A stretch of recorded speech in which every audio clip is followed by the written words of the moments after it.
Multimedia masters, they're the masters of all media.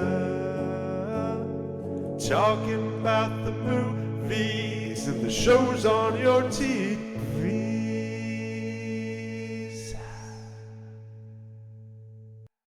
Welcome everybody to the second episode of Multimedia Masters. I am one of your hosts, Matt, and I'm joined here by my co-host, Justin. Hello, Justin. G'day, g'day, welcome back. And I hope everybody's having a great Easter weekend. If you celebrate Easter, if you don't, I hope you're still having a great weekend. And it's been about a week since our last episode, maybe probably a bit more.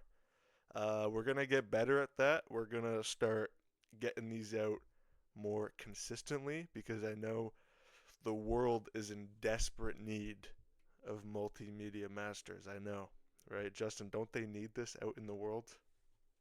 Plus, it's also it's kind of necessary to get stuff out on a pretty beat by beat, uh, tendency.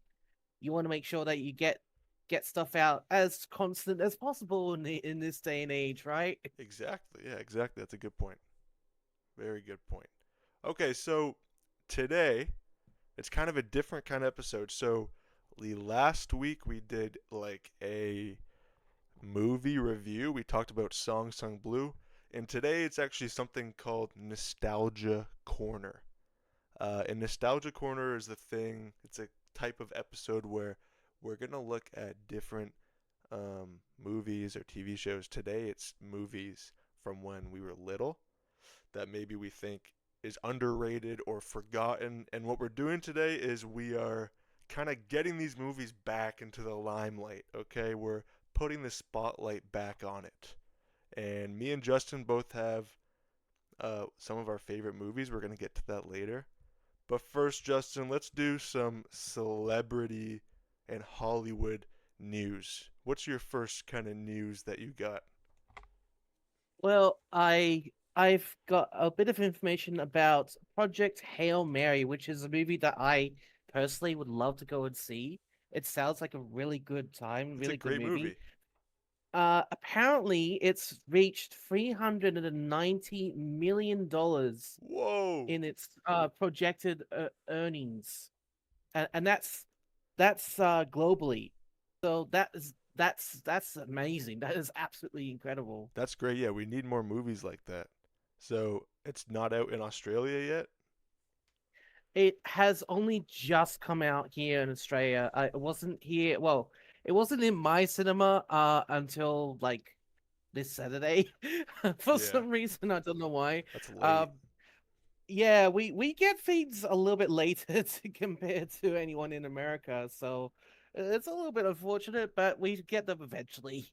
Yeah, that's good. You should definitely go see it as soon as you can. I watched it like the day before opening night, like when it came out here in Canada.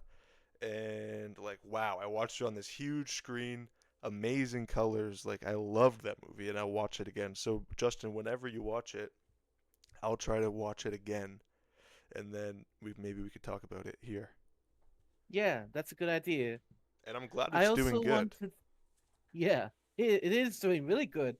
Following close behind it is of course the Super Mario Galaxy movie, which has projected 372 million globally, Ooh, which is wow. just phenomenal. Big weekend for some big movies. Very cool. Did you see the Mario movie? I plan to. I absolutely plan to. Me too. Yeah, I heard it's bad. Like people say it's bad, but also it looks really like the animation looks really good. So I'll go just to see like cool animation. I don't need like, a Citizen Kane of movies here. I'll just go I for get, I the get, for the I get action. the feeling that that is what people are sort of expecting. At least the high posh, society Yeah. reviewers, they expecting like a big, amazing, incredibly well done movie. It's the Super Mario movie, okay? It's the sequel to the Super Mario movie. This is a Super Mario Galaxy movie. I don't think it's going to be super like Yeah, it's not like complex or anything like that. Spider-Verse. Like Spider-Verse, people compare it to Spider-Verse like, "Oh, you could have great movies like Spider-Verse." But like, yeah, Spider-Verse like an 8-year-old isn't really watching Spider-Verse. Like it's more for like older kids, I feel like. And Super Mario is more for like younger kids. So I feel like it's different demographics. You know, people are Mm, looking for different things. And even if it's not based on age, like some people just sometimes you feel like just going to watch a movie that has great, effects and action and stuff. It doesn't always have to be about specific things like, yeah. great story. You don't always need a great story, all right? And I know that goes against a lot of people's beliefs, but I'm going to say it. We're going to go there, okay? Because we're that kind of show. And I got some news I, too, Justin. all right, let's hear it. So there's a new Lord of the Rings prequel movie coming out. It's called Oh, is that Hunt for the Gollum. yeah, Hunt for Gollum? I've heard about that. That's it's meant to be based off the game of the same name, I believe. The game. I think they're both. I think the game is based on the same part of the book that the movie's going to be based on. Yeah. So there was a part of the original book where they hunted for Gollum, and I think the video game was based on that, and the upcoming movie is going to be based on it. Hopefully, it's better than the game because I think that game was bad. But I never played it. But the news is that Viggo Mortensen, the guy who played Aragorn, he's not coming back to play Aragorn, which makes sense because, age, right? He's probably not the same age, looking the same age as, what, 2001 when the first one came Yeah. out? So it makes sense they're recasting him. I thought maybe they were going to do like de-aging, which might have looked horrible. So I think Well, that's a didn't good they do that choice. with didn't they end up doing that with Orlando Bloom with the Hobbit movies? Oh yeah, they did. Yeah, they Yeah, they did. did. Oh, it did not look good. No, yeah, I remember it looking really like they just smoothed over his face with like weird goop, special effect goop. Yeah. Yeah. And then my other news is Jonathan Majors, who played Kang in some Marvel movies, right? He was supposed to be this big, big villain. He was going to be the next Thanos, but then he fell into a bunch of trouble and bad stuff. And I forget if the final ruling was if he was guilty or not, but whatever. He lost his job, and now he's making a movie with the Daily Wire, and he fell out of a window while filming, and he got hurt, and so did his co-star. So that sucks for him. But yeah, it was like this whole debate about like workplace safety when you're an actor, and maybe they were kind of making their movie unsafely. So that's kind of some news there. Not the most crazy news, but anything you got anything else, Justin, for news? Uh, well, I do know that the movie Ready or Not 2 is meant to be hitting it's meant to be in the top 5 of the more like popular movies at the moment. So Oh, I'm not okay. sure if it's like right at the top, but it's definitely in the top 5 of the of that list. So that's pretty impressive. I never actually saw the first one, but I heard a lot of good stuff about it. Yeah, me Um, too. I've heard that it's quite action packed. I also have a bit of information about a production company. Okay. Are you aware of the a company called Bad Robot? Oh yeah, I am. Yeah, didn't they make like Spy Kids and stuff? Yes, that's correct. Yeah, Yeah. so according to this, they are going to be downsizing and they're moving to New York. Oh, interesting. That's Yeah, so interesting. they're Why still are around. they It's are they like doing bad or what? no, I'm not actually sure. It doesn't say too much about that. But all I've got here is that they're downsizing and moving to New York. Um, but they're still continuing to make movies. Okay, yeah, maybe they'll just make. I also heard that one last thing for me is that Brendan Fraser and Rachel Weisz they're both coming back to make one more Mummy movie. Oh yeah, the Mummy. Yeah, that's gonna be awesome. I never watched the Yeah. original one. Did you? Oh, I have seen it actually. I've seen all of them. I've seen all three of Oh them. I damn. really love them. Yeah, those are Big fan classics. of the first two. I didn't really like the third one. It was a bit odd. But yeah, I really like the first two. Personally, like my personal favorite of those first two was actually the second one, which is really weird because that seems to be what everyone hates. Like everyone hates the second one. I'm Oh like, really? no, it's a good time. It's a good time. It's fun. It's adventurous. It's funny. Like it just feels natural. Yeah. Like it feels like a good progression from the first movie. It really does. Yeah, that's cool. Yeah, maybe I'll watch it one day. Then we can like maybe before the new one comes out, we can do like a marathon, a Mummy marathon. That'll be fun. And isn't Dwayne Johnson The Rock in those movies? He is in the second one. He's kind of playing as, I guess you could say, the main villain for the second one.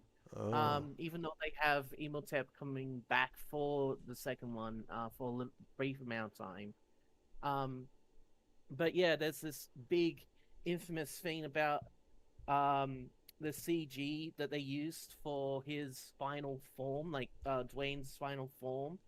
Um, and yeah, it's not good. It's definitely not good. Yeah, But that that's like a famously bad special effect. I know exactly what you're talking about. Yeah. yeah, it's just become one of those things that kind of made the movie a lot more despised than it probably should have been. Yeah. But I kind of give it a pass. When looking at the Tom Cruise one, Mhm. like Oh like yeah, that one sucked. comparing that to the Brendan Fraser one, it's like wow, what I the would heck happened? I would definitely rather have like bad special effects in like a goofy movie like that than like the Tom Cruise one that takes itself too seriously. Hmm. And that one was boring. Boring movie.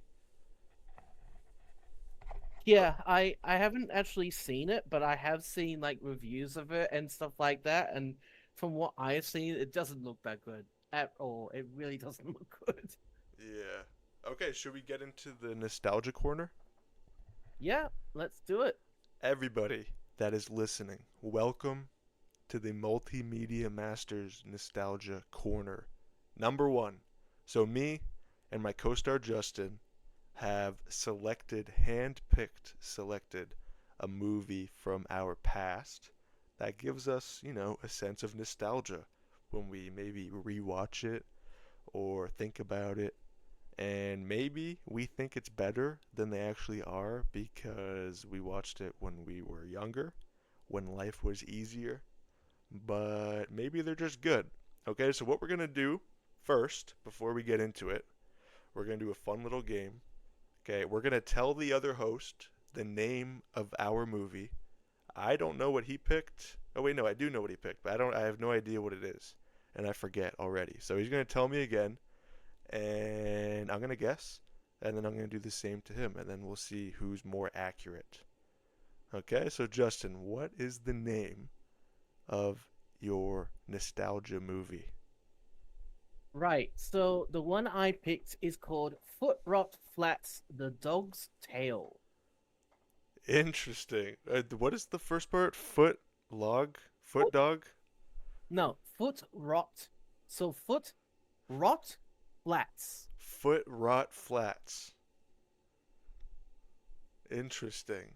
It like rot, like ROT? Yeah, that's correct. Okay. And the second part's about a dog? Yeah, the dog's tail. The dog's tail. Okay. Foot rot flats, the dog's tail. Right away, foot, I'm thinking soccer, okay, or football. And then I hear rot and dog. Rot dog, I'm thinking a Rottweiler. Okay, don't tell me if I'm right yet. Okay, even if Okay. I'm right on the nose. I'm thinking there's a Rottweiler. I'm thinking it's maybe like a um an Air Bud kind of situation where the dogs play sports. It's like Air Bud but with a Rottweiler and he's playing football. Is that correct? Well, you got a little bit of that correct. Nice. Yes. All right, so Footrot Flats is actually an Australian, well, it's New Zealand technically. It's a New Zealand-made comic strip that was released way back in 1976. So that's when it started. And it continued until about 1994, 1995. And it had its very first movie, which is the one I picked. It released in 1986, and the actual movie is about, well, it's a bit hard to fully explain what the storyline is, but it's essentially about a dog that gets adopted and by this man named Wallace or Wall. And it's just it's kind of a day in the life of this family. You know, Wallace going around doing his farm chores, and the dog trying to survive both uh the craziness on the farm, but also their insane neighbors as well. Mm. And there is football involved. Uh, in fact, Oh, awesome. there's this big special game that they've got that happens during the movie. Where apparently there's like an inspector or something like that that's coming in to pick out someone from Wallace's team to represent his team, the inspector's team, in this another game, right? Mm. And Yeah. they have this big they have this big section dedicated to just that. You know, they have the game. They have Wallace's like imagination of how the game is going to go, and obviously um they have all these little sub. See, overall, the movie is just a combination of a whole bunch of, I would say, side B plot lines. There's definitely a side A, but there's a lot of side B plot lines. So you have the football game. Um, you have Wallace's date as well. Like he has this special date that he plans out as well. You even have a bit of like the dog's background, like how he ended up being adopted by Wall, and all that sort of stuff. And it's like it's a big combination of all these different things going on. Um, and I personally love it because it's so. Uh, the best way I could describe it is that it's so Aussie. It is so Aussie and it's so New Zealand. Like it feels nostalgic in that way. Like Yeah. you have that combination of true grit, Australian and New Zealand humor. You have this really the good thing about this movie was that it was all animated and it was all 2D animated. And like this is 1986, so 2D animation was still, you know, still rising. It wasn't like extremely popular at the time, Mm. but it was still making a good impression. And you could see in the back in the behind the scenes featurette of the movie, because I have it on DVD, right? You can see like the amount of work that they put into making this movie is ridiculously amazing. Yeah. um I don't think that you would recognize any of the actors from the movie, unfortunately. No, um I'm looking at it right now on Google, and the mm, animation looks really cool. It looks like yeah, beautifully animated here. But yeah, yeah, no, I don't know a lot of Australian or New Zealand actors. But it sounds awesome. That sounds great. yeah, John Clark as the dog. No, Peter Rowley as the dog. yeah. Did you know 'Cause that? I feel like Peter Rowley was a really good choice. He like when I first read the comic, because I started reading the comics before I saw the movie. I actually like I had you know how you have that feeling where you sort of picture someone's voice in your head even though Yeah. you don't actually hear their voice.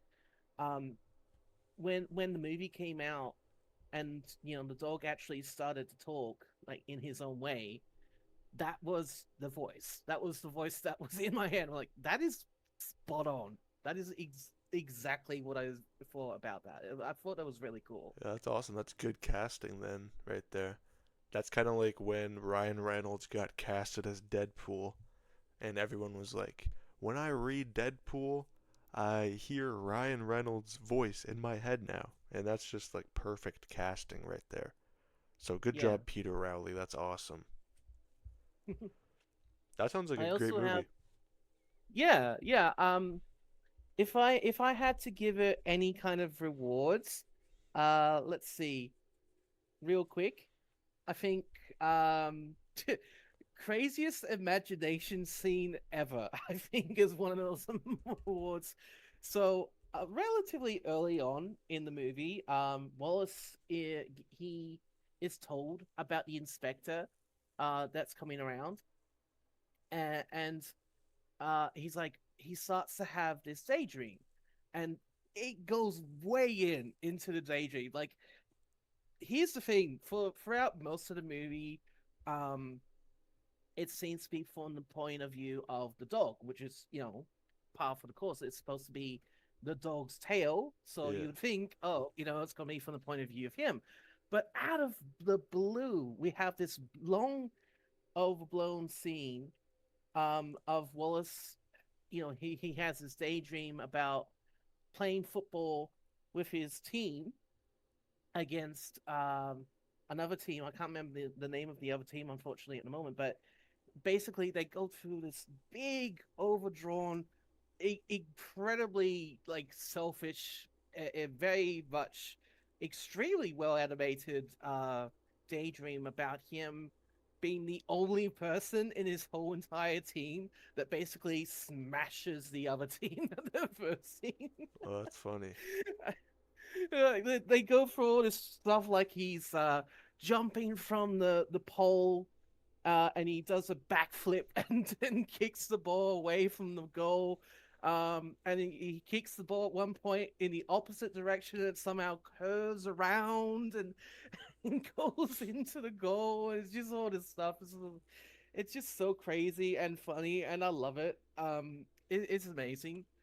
Um, if I had to give it another another award, it would Yeah. be it would be really well represented creepy music Mm. for the not I mean they are the villains, but it's not just the villains that this music pops up with. It's also just that particular area that they seem to live in. So you have Wallace's farm, which is your typical messy, unkept, um, almost abandoned place, but it's well lived in. It feels like an old typical New Zealand home.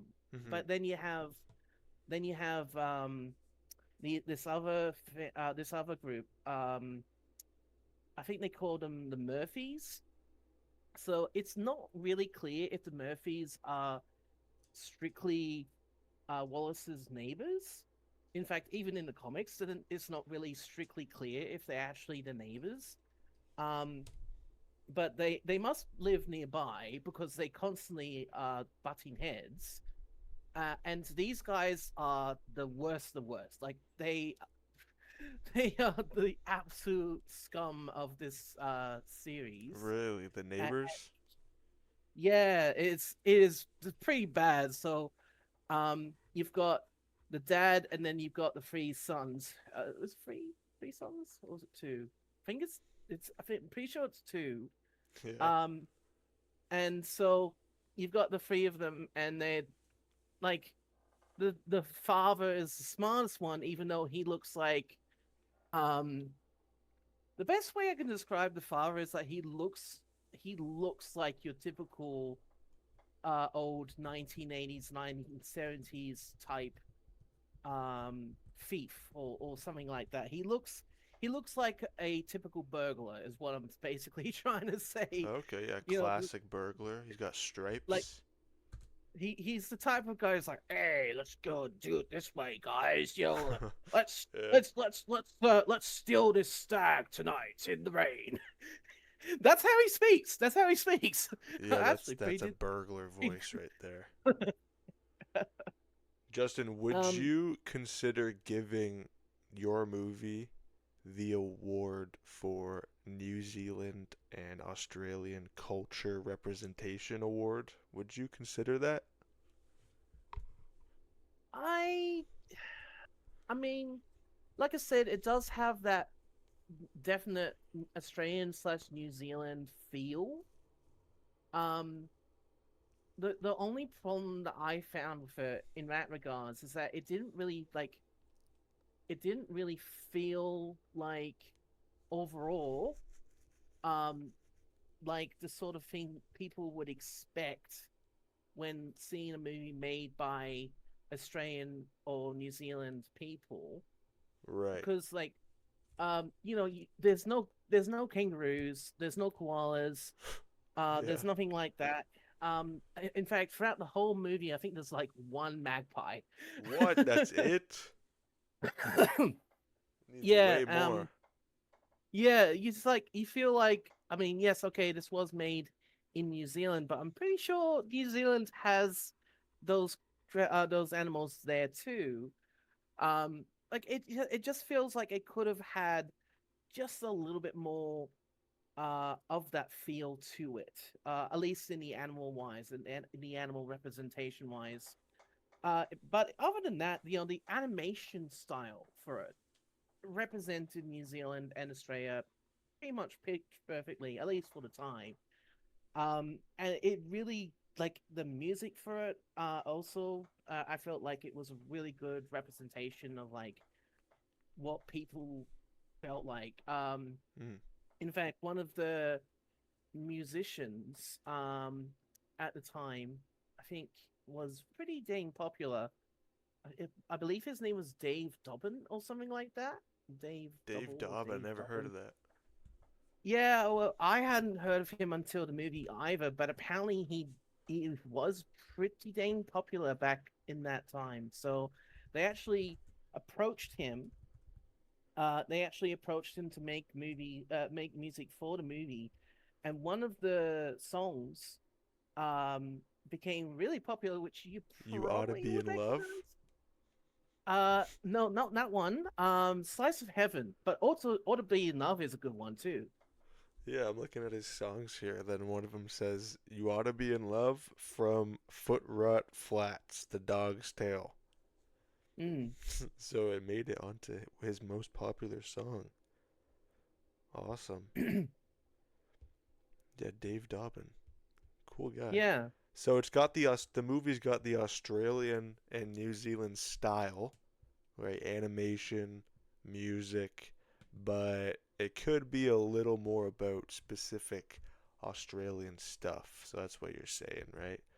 More basically, Australian yeah, animals, maybe some more local references, maybe to some yeah. stores that you guys got.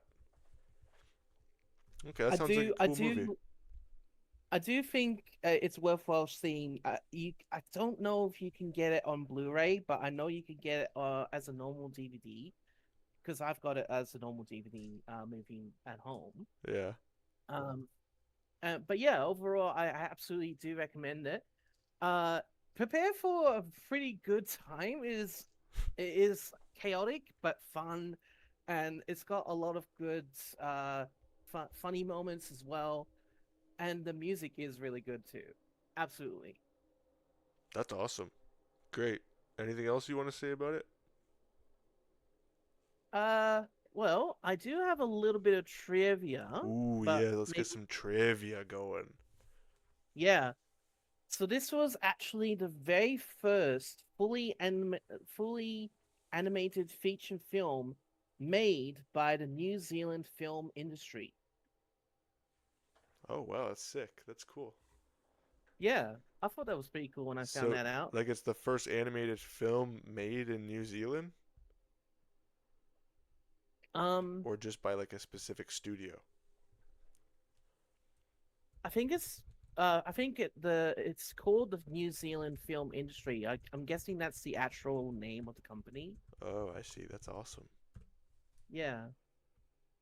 Uh, I thought this was kind of cool. One last thing before we go on to your movie. Yeah, Uh, if you watch the film and you go to the absolute end of the credits, you know how you have that typical, oh, don't pirate this movie or anything sort of stuff, right? yeah. They ch they actually changed that in this movie specifically. So there's a warning that says anyone caught pirating this picture will be eaten by the Murphy's Hellhounds. That's funny. Yeah, usually it I says thought like you'll be fined $100,000, but yeah, they changed it to you're gonna be eaten by the dog. Is that what it said?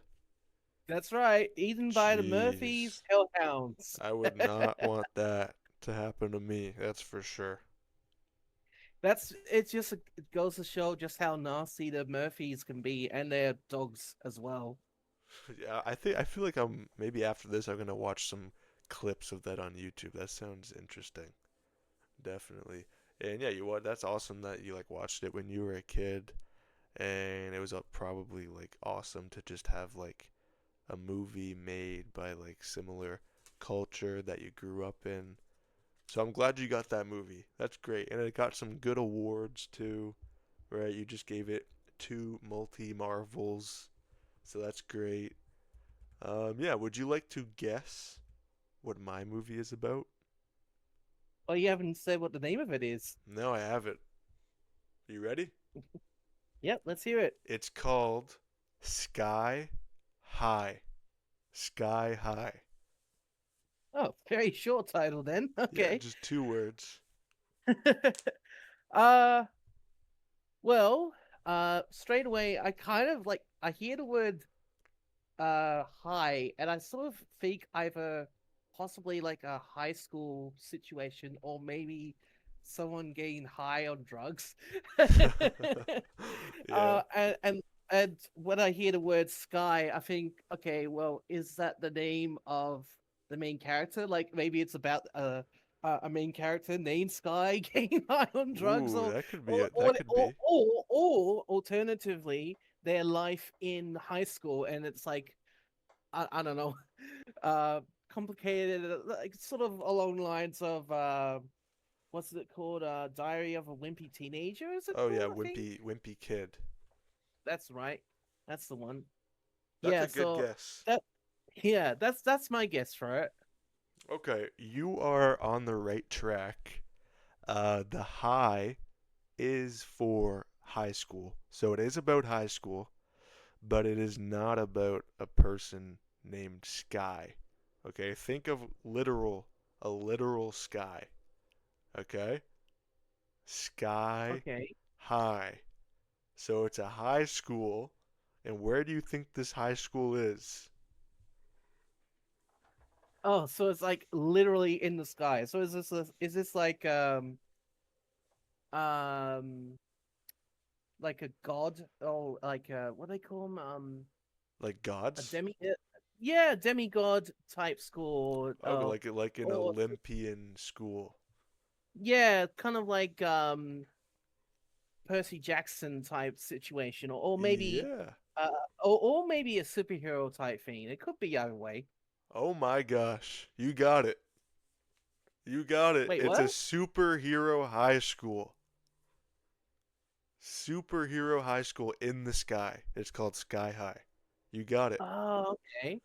Which is it's kind of like Greek gods except they still have powers, but they're superheroes because this came out in 2005 and superheroes were not popping off yet, but they were just on the precipice of becoming the most popular kind of movies ever.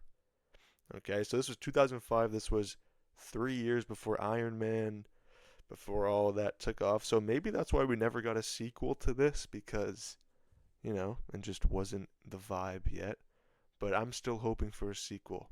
Okay, Justin, this movie is about a high school that is in the sky, right? It's called Sky High, Mhm. and it's for kids who have superpowers. Usually their parents are superheroes, so there's, you know, the famous actor Kurt Russell. You've heard of Kurt Russell, right? Yeah. Kurt Russell's in this movie. He plays a Superman kind of character. He's like the most famous superhero in the world, and the main character of the movie is his son. And he's in high school. He's in high school. He's attending Sky High, but he doesn't have powers yet, so that's where all the drama comes from. He's like, my dad is the famous, I think his name is the Commander. He's like, my dad is the Commander. Why don't I have my powers? And this movie is very clearly inspired by Harry Potter because they do that testing when they first get to the school and they say, what are your powers? Show us your powers. Okay, you're a hero or you're a sidekick. And that's how they Oh kind wait, of, yeah. I think I've seen that clip. I think I've seen that clip. It's like yeah. he's testing them by like dropping a car on them, and if they Yes. can't use their powers in some way, they're psychic. Yeah, that's what Yes, I've happens. seen Yeah. that clip. I've seen that clip before. That is like Oh, one of so the it's most famous happening. scenes. And that Yeah, guy that says sidekick, his name's Coach Boomer, and he's played by another famous actor. His name is Bruce Campbell. Bruce Campbell plays that guy, and then he goes sidekick or hero. And then Will Stronghold, who's the main character, doesn't have powers, so obviously he gets put in the sidekick category. And yeah, it's just I loved this movie when I was little. I was 4 years old when it came out, and yeah, I loved it. Maybe I watched it a bit later though. I probably watched it when I was like 6 or something. I think it kind of ignited my love for superheroes that has lasted my entire life. Like it's probably this movie and like the early Marvel movies that really got that going for me. that's Um, fair. and yeah, it was awesome to just see young superheroes. Like they weren't really my age, but just like young superheroes. Like that's awesome because I really wanted to have superpowers when I was little, and I still do. I still want powers, okay? And they had What really superpower cool. would you want? I would want. That's a really good question, and I could talk about this for hours, but I'm gonna say flight. I want to fly. What about you? I've always kind of thought about this one, as well, because I feel like being a superhero would be pretty cool. But if I had to actually pick, it would probably be the ability to stretch or to transform. Oh, that's a good one. Um, because like with the ability to stretch, and like to flatten yourself out or stretch yourself out, you could fall from any height and you could still survive, Yeah, or you could squeeze into the smallest of small gaps and finally get that hidden $2 coin that's somewhere in the house or something like that. yeah, definitely. Uh, but at the same time, I also uh, I would like to like be able to transform into animals as well, just to sort of see what it's like from the animal's point of view. So it would be one of those two powers, I feel Hmm. like. And I think those are really good choices because like they kind of give you like different powers too. Like if you're like a Mr. Fantastic kind of guy, he can like make himself into objects that give him other abilities, right? 'Cause he could turn into a kite or whatever, and then he'll be able to fly, or he could turn into like a giant boulder, and then he'll kind of be stronger. So it's like you kind of get different powers too in one. Yeah, And you brought up transforming into different animals, right? that's There right. is a character in this movie, and her power is being able to transform into one guinea pig. And she's one of the main characters, and that was a hilarious power at the time because everybody was making fun of her about it. And she's like, "Yeah, whatever. I turn into a guinea pig." and then she actually saves the day in the end. So, boys and girls, if you're watching this podcast right now, if you have a dumb power like turning into a guinea pig, or one of the other guys in this movie, his power is that he's just glow in the dark. So if you glow in the dark and people say your superpower is stupid, you can still save the day. Okay, everybody? You can still save the day. And this movie looks really cool. It's very comic booky, and they use super colorful costumes, like even just the clothes that they wear every day. They're just really colorful, and like everybody has their own color scheme. Like the main guy, he's always wearing red and blue and white, and one girl's always wearing green, one guy's always wearing yellow. Like they like look like comic book people. And yeah, my favorite scene in this movie, we already talked about it, but it's the hero or sidekick tryouts, and it's just really cool seeing all these different powers, like that guy turning into a giant stone guy, and the acid spit. This guy spits and then he burns the wall. Like it's awesome. And there's special effects that were pretty good at the time, but you might look at it now, Justin, and you might think that looks bad, like the stone guy. But at the time, it was pretty cool. And this guy in the movie, his name is War and Peace, and I think that name is really cool. War and Peace, like War and Peace, but his name is Warren, and I think that's pretty creative. And then some Yeah, quick that's pretty trivia, creative. like War and Peace, like the book too. War Yeah. and Peace. And actually, his mom is a superhero. His dad is a villain, so it's like War and Peace, hero and villain. So pretty damn creative name there. Okay, some quick trivia. The main children of this movie were contracted for a sequel movie and a television series, and then none of them happened. So I don't know if this movie like bombed or something, but they were supposed to make way more and then they didn't. And also, there's a couple in this movie of characters like Will and Gwen, they date, and Layla and Warren date, and also their actors were dating in real life. So that's pretty cool. Yeah, that is pretty cool actually. So maybe they met on set, Justin, and then they fell in love. That's pretty cute. And from what I understand, there's actually a fair few famous actors in this movie. Like you already mentioned two, but I've heard there's like five or six others. Oh yeah, there's Mary Elizabeth Winstead is in it. She was in like Scott Pilgrim and stuff. And Linda Carter, who played Wonder Woman, like she's like one of the most famous like Wonder Woman actresses, and she's in this movie, but she plays like the principal of the school. And Daniela Panabaker, who is later in The Flash, she plays Caitlin in The Flash, but she's younger in this movie, and she has like poison ivy powers, so that's pretty cool. And speaking of Linda Carter, who played Wonder Woman, she was supposed to wear like these like bracelets in this movie that were kind of like, kind of like the Wonder Woman's bracelets, but DC got mad at them because they own the copyright to Wonder Woman, and they shut that down. They said, "No, you can't do that." Which Oh, makes that's a shame. sense. Cuz Justin, that's like having Chris Evans in a movie and having him say, no, it's like having him wear the Captain America shield. You can't do that, even though Well, it would be cool. they got away with using the Captain America shield in that Free Guy movie, didn't they? Yeah, I was just gonna say that. Yeah, they did. Wasn't Chris Evans in that movie? He was very briefly. Yeah, he says like, "What the hell?" or something like that. Like it cuts to Yeah, him in like a coffee shop or something. That was yeah, funny. that's right. Okay, now I'm gonna give this movie some multi marvels because that's what we do here. We give some awards called multi marvels.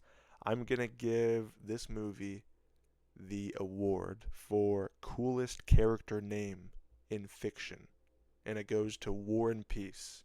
You know, I described the reasons already: superhero mother, villain father, War and Peace, right? Amazing name. I'm also going to give this movie the award for the second best rocket powered island falling out of the sky. And you're probably wondering, that's pretty specific there. How often does this happen in movies? Well, it also happened in Age of Ultron. Okay? There was a giant city in the sky and it came crashing down. You know what, Justin? I'm going to give Sky High the number one best rocket powered island falling out of the sky award because I think it's better than Age of Ultron. Yeah, Yep, that's going to be the best one. So, congratulations, Sky High. We got some good movies today. Justin, would you ever consider watching Sky High? Be honest. I think I would. Absolutely think I would. With the little amount that I've seen and what you've been saying about it today, I definitely would go and watch it. Yeah, it Yeah? sounds like a good movie. I think me and you should do some homework tonight. Okay, I'm gonna watch some clips on YouTube about your movie, which is called Flat Rock. Wait, Foot Rot Flat Dogtail. I'm gonna watch some clips from that, and you can try to watch some Sky High clips. How does that sound? Sounds good to me. And then we'll talk about it next episode. Justin, do you have Uh, anything that you want to plug for your books? Like, do you have a new book or something that you want to talk about? I actually do have a new book. It's not released yet. It's about to be released. I plan on releasing the third book in my Freyon Fables series. I plan on releasing it next month, so May 2026. Ooh, that's coming Uh, up. I, yeah, so I plan on releasing it around the 10th of May. Um, it might be on the 10th, but it's going to be at on that week at the very least. It's going to be during that week. So that's the third book in my Feon Fable series. Um, and yeah, if you want to go and check out the first book, I'm sure there's links for it in in the description. I definitely Yep, recommend there it. will be. Uh, and the second book as well, which is Trials of the Trees. Haven't really thought of a proper name for the third one yet. Like at the moment, it's currently called To Fish a Family, I think. Um, but I'm not 100% sure on that title. If that ends up being the full title when it comes out, then you'll know. But yeah, that title could change at this point in time. It could change. Yeah, well, we're excited to see how that turns out. And Justin, you're doing a better job than George R. R. Martin, that's for sure, because that guy has taken a while to release his books. Okay, that's the Game of Thrones guy. He's Oh taken a yeah. long time. But yeah, you're doing great, and we're excited for that new book. And maybe you can tell us a little bit about it later, closer to its release. So, everybody, if you're listening, check out the description for Justin's books. Be on the lookout for his future books. And also, if you like these episodes, subscribe, give us a like, give us a comment, tell us what awards you would give these movies, or tell us if you've watched these movies at all because they're a little old. Let us know if you've watched these. Yeah, let Uh, us know if you've watched them and let us know what you thought about them too. Like we love them from our point of view, but we'd love to hear other people's comments on them. Definitely, yeah. And that's all from us today. Everybody, have a good one. This has been Multimedia Masters. Goodbye, everybody. See you later. Multimedia Masters, they're the masters of all media. Talking about the movies and the shows on your TV.